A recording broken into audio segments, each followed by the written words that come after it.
Hidup kadang gak selalu berjalan sesuai rencana. Ada kalanya kita jatuh, gagal, bahkan ngerasa semuanya sia-sia. Tapi dari setiap langkah, gue belajar bahwa setiap luka punya makna. Dan setiap kegagalan ternyata nyiapin gue buat sesuatu yang lebih besar.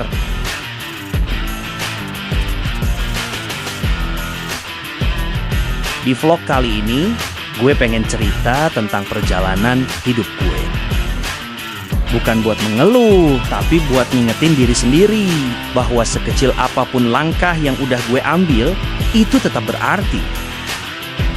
Dan kalau lo lagi ngerasa capek sama hidup, mungkin cerita ini bisa jadi pengingat juga. Pelan-pelan aja, asal tetap jalan.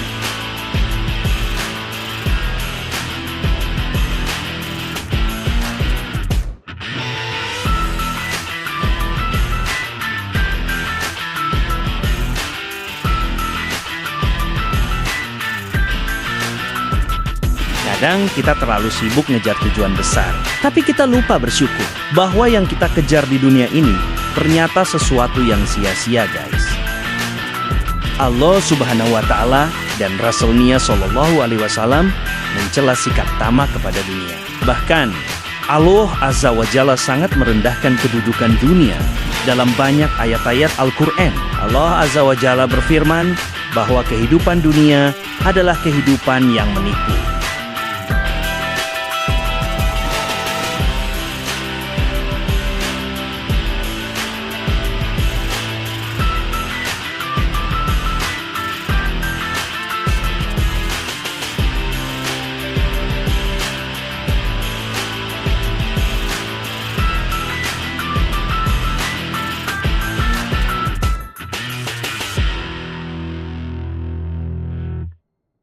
Balik dan fokus ke curhatan gue ya guys. Di vlog gue kali ini, gue akan curhat tentang hubungan gue dan adik gue. Sebut saja adik gue dengan nama panggilan Puput. Beliau bekerja di sebuah instansi pemerintahan di kampungku sana. Berawal dari kami sama-sama bekerja di sebuah instansi pemerintahan yang sama, tapi gue kena penempatan yang agak jauh lah. Tapi masih satu pulau sih. Singkat cerita guys, akhirnya kami sama-sama udah menikah. Kami mempunyai keluarga bahagia masing-masing lah. Dan mulai dari situlah guys, masalah mulai timbul.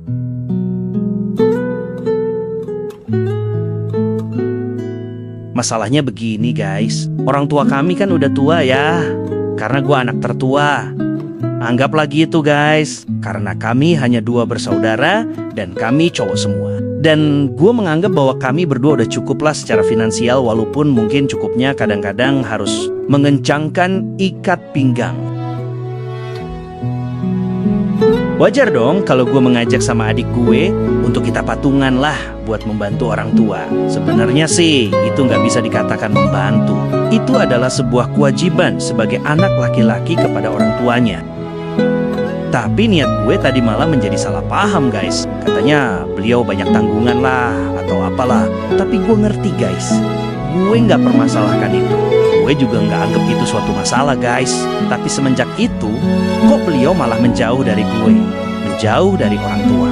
Gue kasihan guys ngelihat orang tua beliau cerita kok, adikmu Puput nggak pernah pulang jenguk. Padahal beliau bertugas di kampung. Masak sih nyempetin jenguk orang tua, walaupun 1-2 menit aja nggak bisa guys.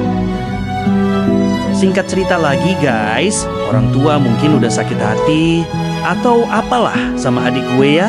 Beliau memutuskan untuk ikut dengan gue. Ceritanya udah boyongan gue semua barang-barang di kampung diangkut ke rumah gue. Gue seneng sih gue bisa berbakti dengan maksimal sekarang, karena orang tua gue ikut di rumah gue guys.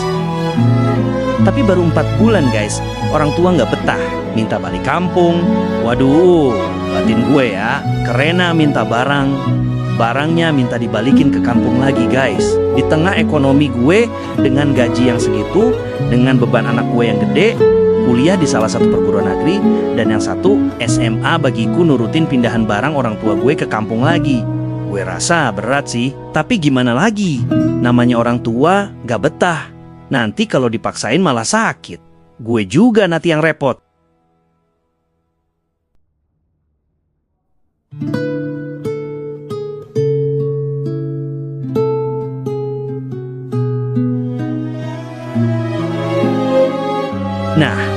Ceritanya orang tua balik ke kampung lagi. Barang-barangnya dinaikin truk dan udah jalan duluan. Sementara kita orang tua dan keluarga gue naik mobil sendiri, guys. Gue sekeluarga sekalian pulang kampung ke Rena, istri gue satu kampung juga, guys. Selain itu, tujuan utamanya kita mau menyelesaikan masalah. Sebenarnya ada masalah apa sih? Gue sama orang tua, kok lo sampai menjauh?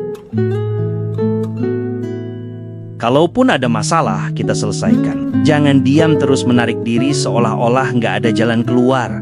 Padahal kita kan satu keluarga kandung, hubungan silaturahmi. Gak boleh terputus apapun masalahnya.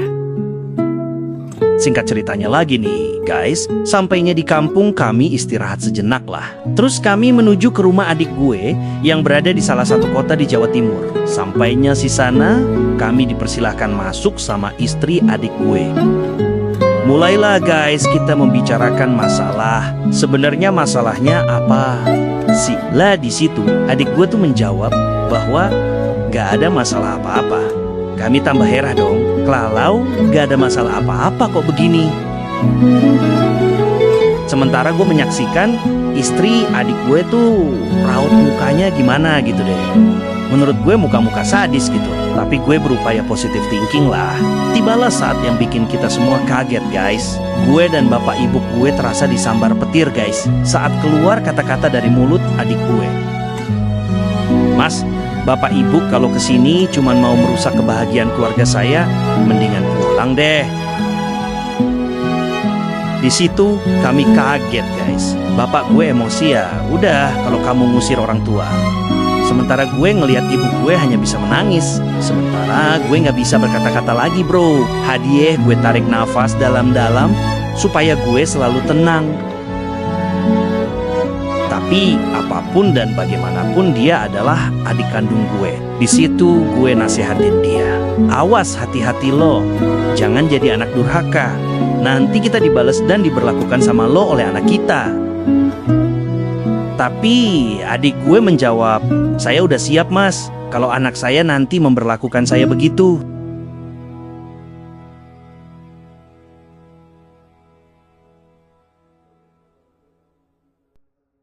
Di perjalanan pulang, gue melihat bapak dan ibu gue menangis panjang jalan.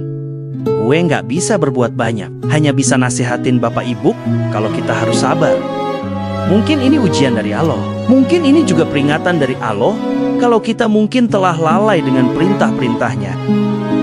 Padahal gue tahu banget bahwa itu bukan sifat adik gue. Adik gue gak gitu. Gue bersama dari kecil sampai kami dewasa seperti sekarang ini. Makanya gue heran kok adik gue bisa berubah 360 derajat.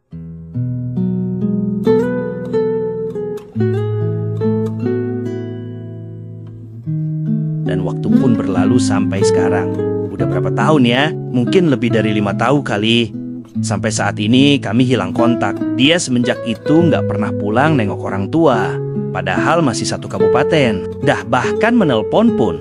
Enggak, gue hanya kasihan guys. Kok bisa sampai seperti itu? Sampai menyia-nyiakan pintu surga. Karena orang tua kita adalah pintu surga kita guys. Tapi ya sudahlah guys, mungkin Allah telah menggariskan seperti itu agar kita lebih ingat lagi sama Allah. Gue mau mengingatkan ke kalian semua yang sempat nonton vlog gue ini. Jika kalian masih bujang, carilah pasanganmu dengan melihat bibit-bibit bobot. Jika kalian udah berkeluarga, marilah kita bimbing pasangan kita. Tugas kita sebagai suami, selain mencari nafkah, tapi juga ada tugas yang sangat berat, yaitu membawa keluarga kita ke surga.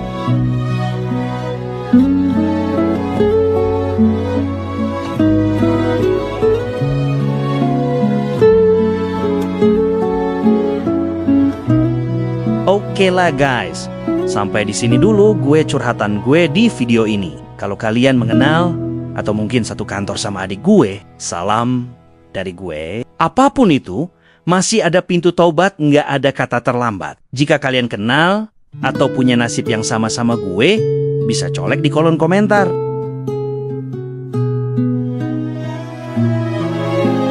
Jangan lupa juga ya guys, like, comment, dan subscribe. Biar gue lebih semangat lagi buat ungkapin isi hati gue. Dan jangan lupa guys, sayangi orang tuamu, karena beliau pintu surgamu. Dan jangan sia-siakan keluargamu, karena dia adalah harapanmu. Serta jangan lupakan ibadah ya, baby.